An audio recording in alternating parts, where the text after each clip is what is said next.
Hi there, this is Melissa Elrod, and this is my video response for the book film comparison project for Children's Lit 255. I will be discussing the 1954 book Horton Hears a Who and comparing it to the 2008 movie of the same name. I will be discussing the affordances between both the film and the book, and I will be answering the question along the way of which is more appealing to kids. So I first want to start off by talking a little bit about Theodore Seuss, aka Dr. Seuss. And I'm going to be responding to the which is appealing question, not giving you a film or book answer, and instead be talking about what I think kids find appealing and how we see films taking advantage of original content such as books. And I'll be talking about that. So you're not going to get quite a straight answer between film or book, but I will answer the question of what I think is more appealing to kids. So I first want to talk a little bit about Dr. Seuss and the absolute genius he was with writing books. I'm sure you grew up having his books read to you and reading his books, as did I.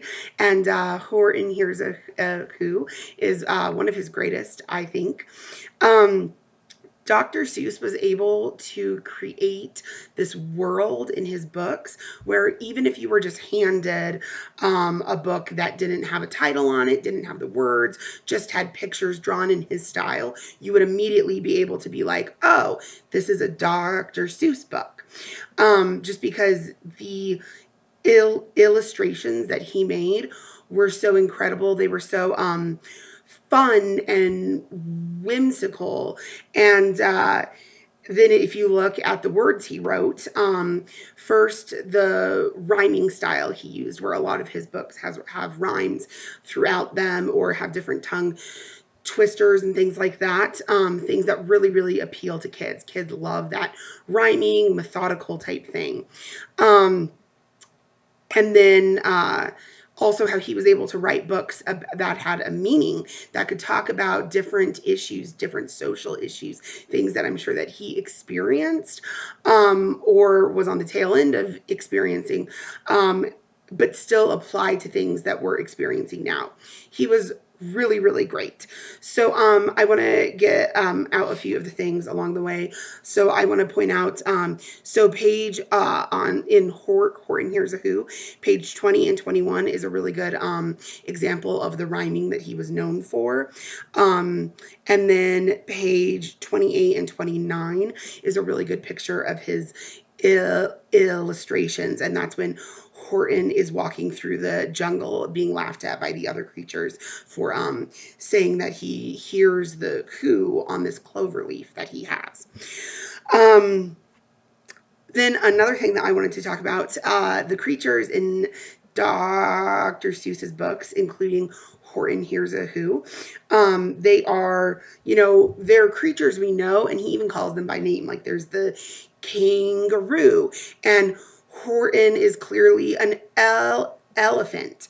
However, he draws them and he writes them in a way that isn't abiding by all the nature law, like all of the natural laws that those creatures tend to adhere to. For instance, page 40 and 41 is when the black-bottomed bird has the clover and Horton is chasing him, and he stands on top of a little mountain peak, and an elephant wouldn't be able to do that. And that, I mean, that doesn't even make sense. Like a mountain peak, we know that those are bigger and they have more space to them. So him just standing there on this little peak is kind of a silly thing. But the creatures in his books don't always have to abide by these rules, which I think is really smart, because kids love things that are silly and are out there because they don't operate in that same box that we tend to make kids think in as they grow up, and they can see the world as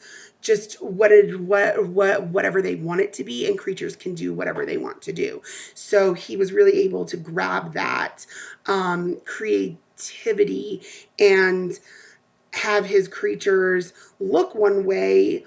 Almost, he didn't even always have to have them look exactly like that creature would look, but where we know that, oh, that's this type of creature, but it doesn't have to abide by those laws. So I think that that's one thing that really appeals to kids, is that he gave into their sense of creativity. Oh, sorry.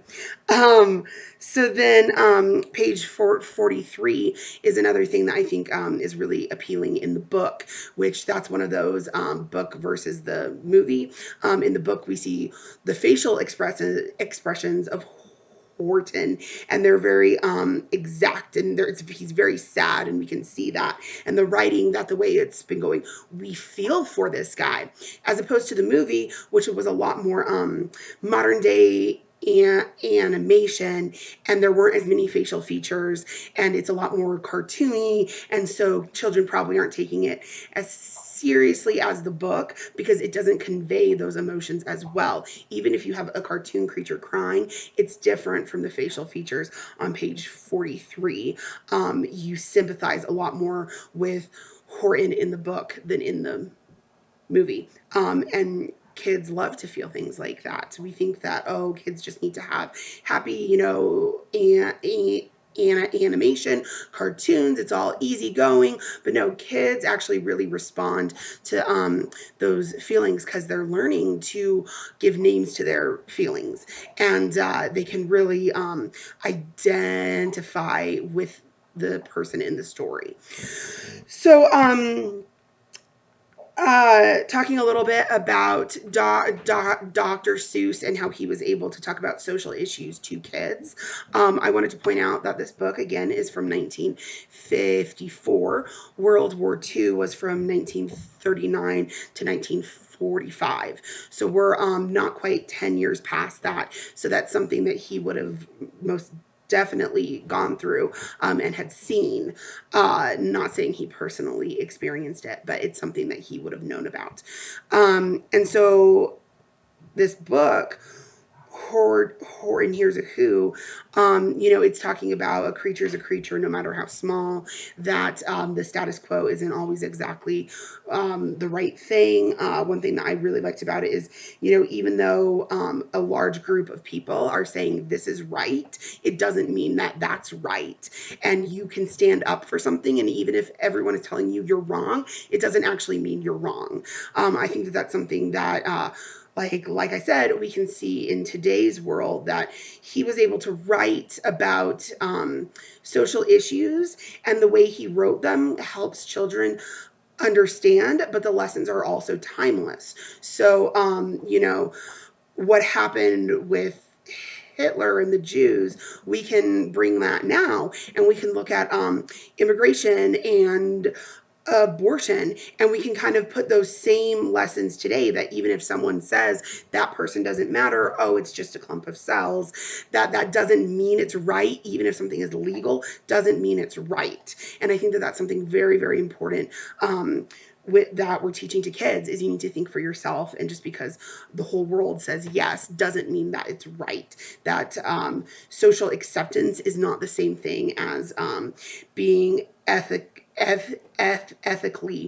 correct. So really, really great book. The movie, let's talk a little bit about the movie. So a thing with the movie, that when we're talking about affordances, you for sure have time. So the movie itself, I believe, is, I have this down, 86 minutes long, and the book is 72 pages. Just because it's 72 pages, it's a lot of pictures, and there's only a small paragraph on each page. So with the movie, you have a lot more time to tell this story. You have a lot more time to go into the deeper intricacies of what's going on. You can introduce the people more, and you get a better backstory. So that's one where the movie is able to give you more than the book would, because a book is going to be shorter, at least a kid's book is going to be shorter than an actual movie. And so you get a lot more explanation to what's going on. So for instance, in the book, we learn it's Mayor Quick.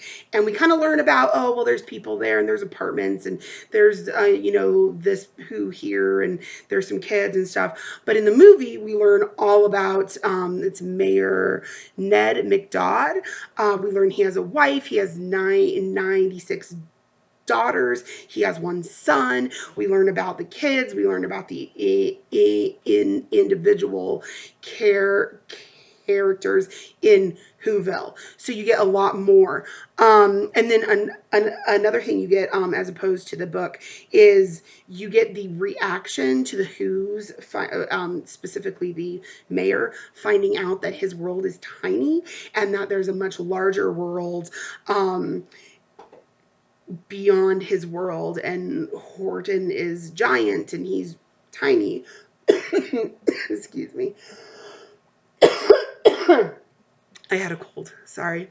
And so, instead of just like them, oh, he finds it out and that's something that we just get, we actually see him process that. And that happens at 23 minutes and 13 seconds is when he processes that he's living in another person's world and that he's super small. His whole world is really small.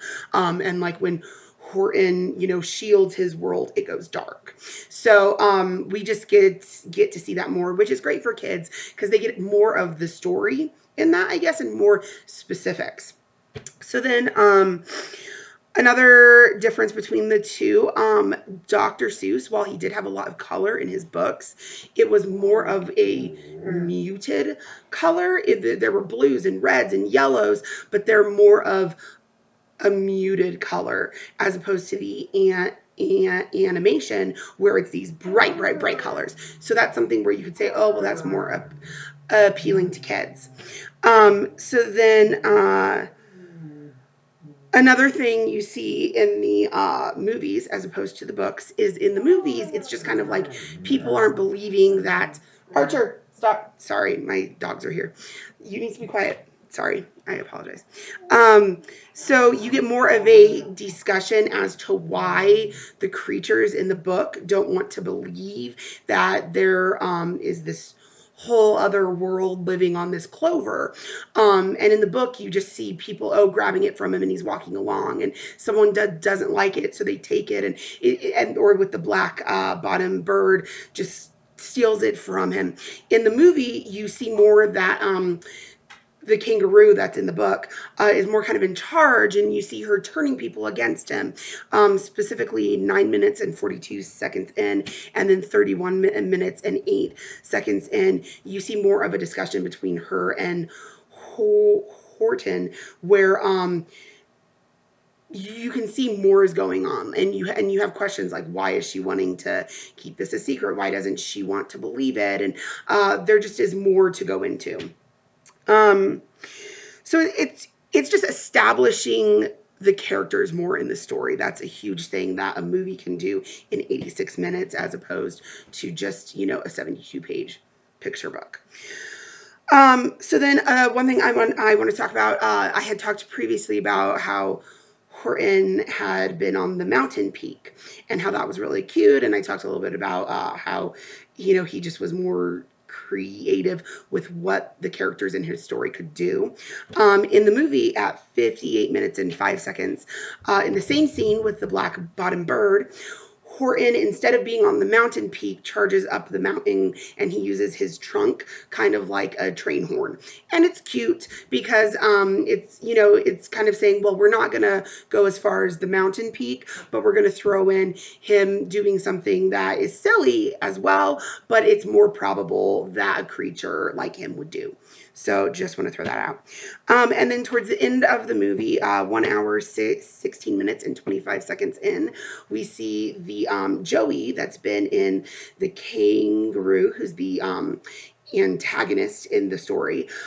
We see him go against what his mother has been doing this whole story, which is trying to destroy Whoville and not believe it. And he ends up doing the right thing, and he brings Whoville, he saves them, and then he brings them back to Horton, which I think is really cool too, because that goes back to that teaching of meaning and saying that even if the previous generation has done the wrong thing and made bad choices, you can always speak out against bad things and turn newer generations to what is the right thing to do. So I thought that that was really, really cool. Now, which is more appealing? I kind of talked about that before, but I think what children find appealing is original stories and people who are doing things because they want to have fun and they have really good ideas. And that's exactly what Dr. Seuss did with his books. Is he wasn't doing it for the money, he wasn't doing it for fame. He just had a really good idea and he started writing these books. And he did it from his own mind, and he came up with this whole world, this great world of different people that has just snowballed into an empire, of movies and cartoons and books and all sorts of things. He died in 1991, and books are still coming out under his name. So he obviously made a very big impact. Now, when you look at the movies being made, you can definitely tell that the powers that be behind them are doing it more for like a money grab, because they see, oh, well, he did this amazing thing. He came up with these books that really speak to kids, that the pictures and the words, kids love them. It works. It's proven. Let's make some money off of it. And so what I'm saying between which is more appealing to kids, I think kids are drawn to original works that have something to say in their own unique way. And not just quick money grabs of things that we see a lot of times now. Even movies that have come out like Frozen, that's taken from a book. Movies a lot now, they just aren't original as much anymore. There is some, but a lot of them now are taking from books, and it's more about making money as opposed to telling an important story and teaching a lesson. So I think that you can't say, well, oh, kids like movies better, because that's not true. And you can't say kids like books better, because that's not true either. Children are attracted to original content that is important and it speaks to them, and you need people who are willing to write that, who are willing to put the time and effort into it and trying things out first, because he didn't know if his books were going to take off. He had no clue when he was first writing, Green Eggs and Ham, what it was going to mean for the world. But he did it. And he did it probably because he loved doing it. And he had these great ideas. And that spoke to kids, and kids love that. So, like I said, I think that we really need to encourage that, more people writing, people working on things from their own unique perspective, and not just taking what has worked and continuing to roll it out and roll it out, like how we have like 17 different like Supermans now. Like, that's just because they're trying to take what worked, what was original, great content, and just doing it for the cash. So, yeah, that's kind of what I have to say. I don't think I had anything else. Oh, I did want to just bring up the quote from the book. Where is that? Sorry. Yeah, a person's a person no matter how small.